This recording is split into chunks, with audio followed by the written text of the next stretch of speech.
मी आता बीड जिल्ह्यातील बीड तालुक्यातील पारगाव शिरस या गावामध्ये आहे। मी गावामध्ये यासाठी आलोय की 2025ला जी अतिवृष्टी झाली त्या अतिवृष्टीमध्ये अनेक जणांचे घरं उद्ध्वस्त झाली होती। अनेक जणांचं जवळपास शेती असेल पूर्णपणे उद्ध्वस्त झालं होतं। त्यांची घरं असतील, शेतामध्ये माल असतील, सगळं काही। परंतु त्यानंतरची परिस्थिती मी जाणून घेण्यासाठी बाईमाणूसची टीम डायरेक्ट शेताच्या बांधावर आलेली आहे। विचार करा, दिवाळीमध्ये सरकारने 33,000 कोटींचं पॅकेज जाहीर केलं की बाबा आम्ही शेतकऱ्यांची दिवाळी गोड करू। पण जवळपास दिवाळी होऊन 7-8 महिने झाले, अजूनही शेतकऱ्यांच्या खात्यात एकही रुपया आलेला नाही। आणि जवळपास या शेतकऱ्याची नाव काय का तुमचं? पठाण दस्तगीर इब्राहिम हे त्यांचं नाव आहे। त्यांच्या शेतामध्ये मी आता उभा आहे आणि जवळपास त्यांची 1 एकर जमीन खचून गेली आहे, पूर्णपणे ती मातीत गेली आहे।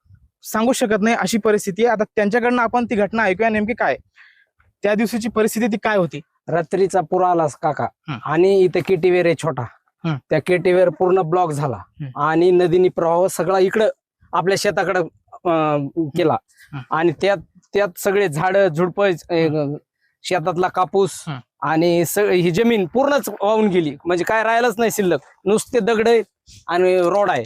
आता शासन म्हणलं होतं हेक्टर इतके पैसे देऊ, त्यात काही आमचं काम होत नाही। त्यापेक्षा न दिलेले चांगले, त्यांनी न दिलेले चांगले, कारण त्याच्यात काम होणारच नाही ना, होऊ शकत नाही। हेक्टरी 47,000 रुपये देणार, कसं करणार 47,000 रुपयात काम? 1-2 घंटे DCP चलन, पोकलेन चलन, इथं 1000 ट्रिप लागतील। 1000 ट्रिपाचे पैसे लावा हिशोबान, कसं भरून काढणार आहे? कसं शक्य आहे? जमीन आहे 3 एकर, 3 एकर मधली 1 एकर वाहूनच गेली। आता उदरनिर्वाहाचं साधन दुसरं काहीच नाही।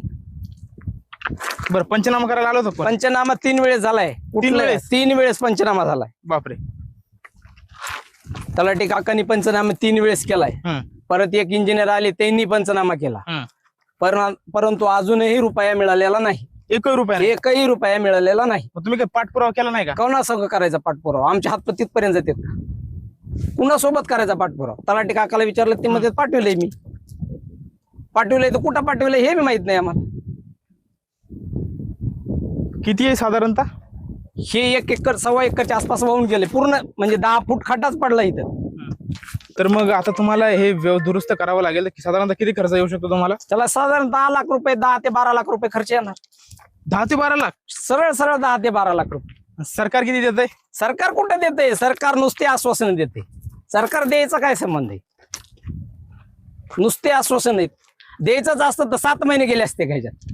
दिवाळी गोड करतो, हा? दिवाळी गोड नाही केली सर। द्यायचंच असतं तर 7 महिने कशात गेले असते? आता जून आला 2 महिन्यावर, आम्हाला जूनला हे शेती नीट करावं लागेल का